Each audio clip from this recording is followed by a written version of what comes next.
Hey everybody, this is Eric Eckert with my son Caleb, and Evan, he's behind the camera tonight. But we're trying a new thing here with Eckert Sons Trading. We're going to talk about a little bit about some of the memorabilia that we have in our collection. We've got a ton of baseball memorabilia. Most of it, as you can see, is St. Louis Cardinals related. Just a little bit of background. My wife and I are from the St. Louis area. I grew up in St. Louis. She grew up across the river in Belleville. As a teenager, well, as a kid, I grew up, loving the Cardinals. But as a teenager, I was able to work at Busch Stadium as an usher, and then for 3 years. And then when I was in college, I was able to be a runner. They call it basically a glorified gopher in the offices. And I was a gopher.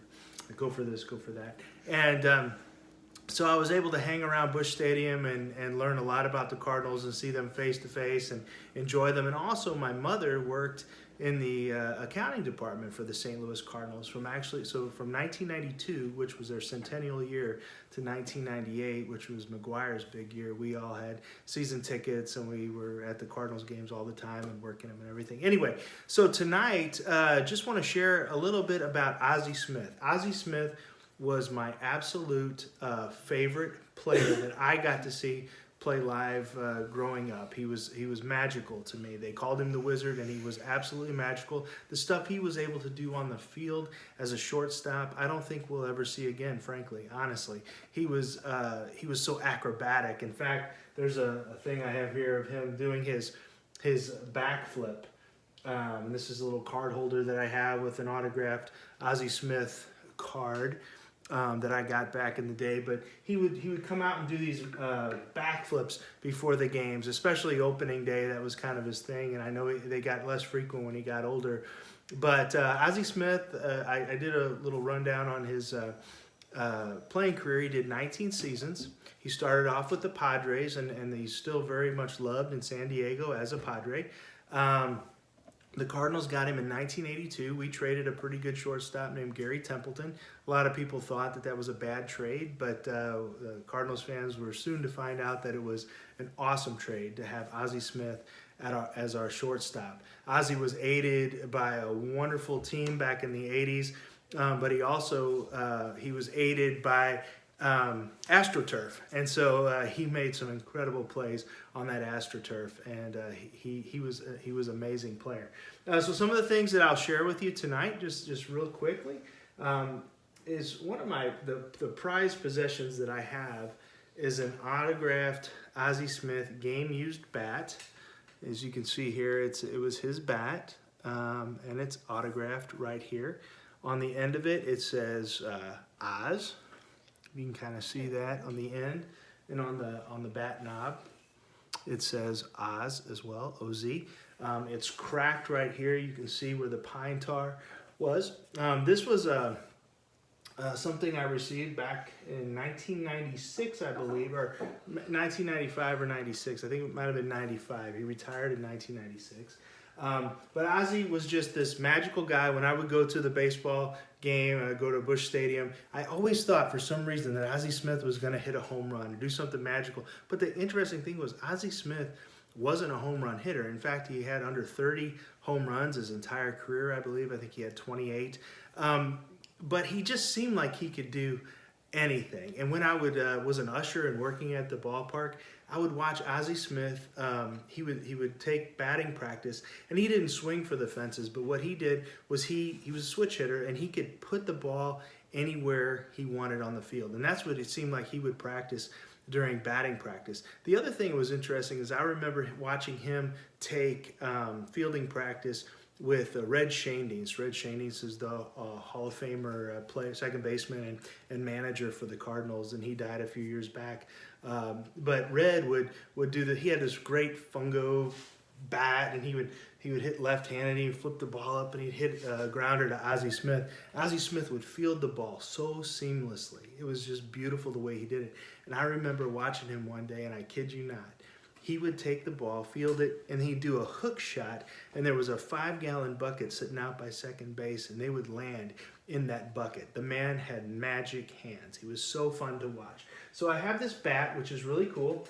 And then one time in the 90s, I was actually at a ball game, and I was sitting on the first base line with a friend of mine named Kurt.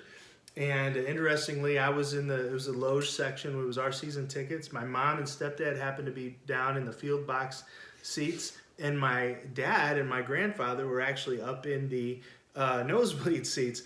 And Ozzie Smith hit a foul ball.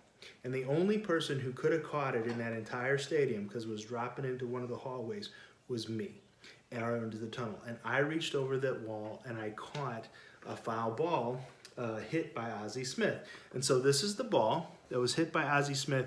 And what's really sad is you can kind of see it, but it's signed.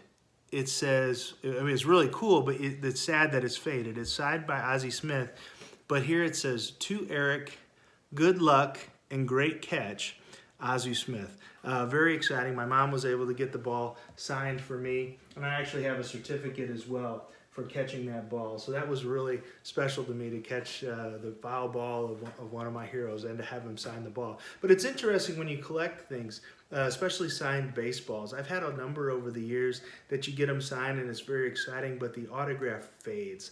And I think it's that combination, because when the umpires would mud up the balls and things, especially if they were game used, the ink, after a while, it just fades. And that stuff, I keep that ball in the dark most of the time, but it's still faded, which is sad, but I still have the memory. And that's what's cool about memorabilia. It brings out memories for you. And so I have a story almost behind each one of these things here. And I have a whole closet and a hallway full of stuff, and it's amazing. Just each piece has a story. And the last story I think I'll share about Ozzie Smith, and I might have more later on, but the last story that I want to share tonight is that in 1996, when he came, when he was with the Cardinals, it was his final season. We didn't know it was his final season. We had a new manager by the name of Tony La Russa, Hall of Fame manager. He came, and actually he had this kind of a contest during spring training with Ozzie Smith and a guy named Royce Clayton. You might remember Royce Clayton. A lot of people don't, and I think there's a reason for that. Royce Clayton was an okay ball player, okay shortstop, but he was going up against Ozzie Smith. And Tony La Russa, I think, as much as I like Tony La Russa, I think this was the dumbest thing that he did in his career, especially for Cardinals fans, was he let Royce Clayton start that year instead of Ozzie Smith. Now, Ozzie Smith is a Hall of Famer, and you're taking him out for Royce Clayton. And I think there was a contest, whoever did better in spring training, and Ozzie actually did better in spring training, but he started Royce Clayton on Ozzie Smith's home turf. And I just thought that was a classless act by Tony La Russa, who I do appreciate and I like, but I thought that was dumb. And interestingly, I was working for the Cardinals in 1996 as a runner, that gopher thing I was telling you about. And one day I was called in to help set up, they called it a multi-purpose room. They would have meetings and press conferences and things in there, but you could also go hang out there and lounge around. But I was actually called in to help set up this room. They were gonna have a press conference. And sadly, we kind of learned when we were setting up that it was gonna be Ozzie Smith announcing that he would retire by the end of the season.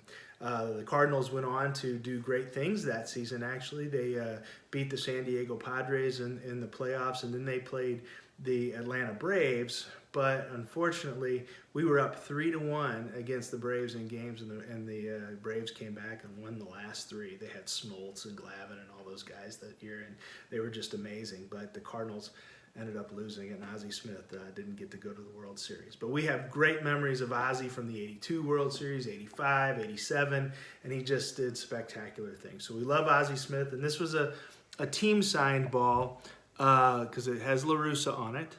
And this was from his retirement year. Unfortunately, I was gonna say, this, usually Ozzie Smith's name isn't that bright, but on this one it happens to be pretty bright. So Ozzie Smith and La Russa. So now I know that this was a 1996 Cardinal baseball, his last year. So here's to Ozzie, and here's to Cardinal memories, and hopefully we'll be able to share more of these.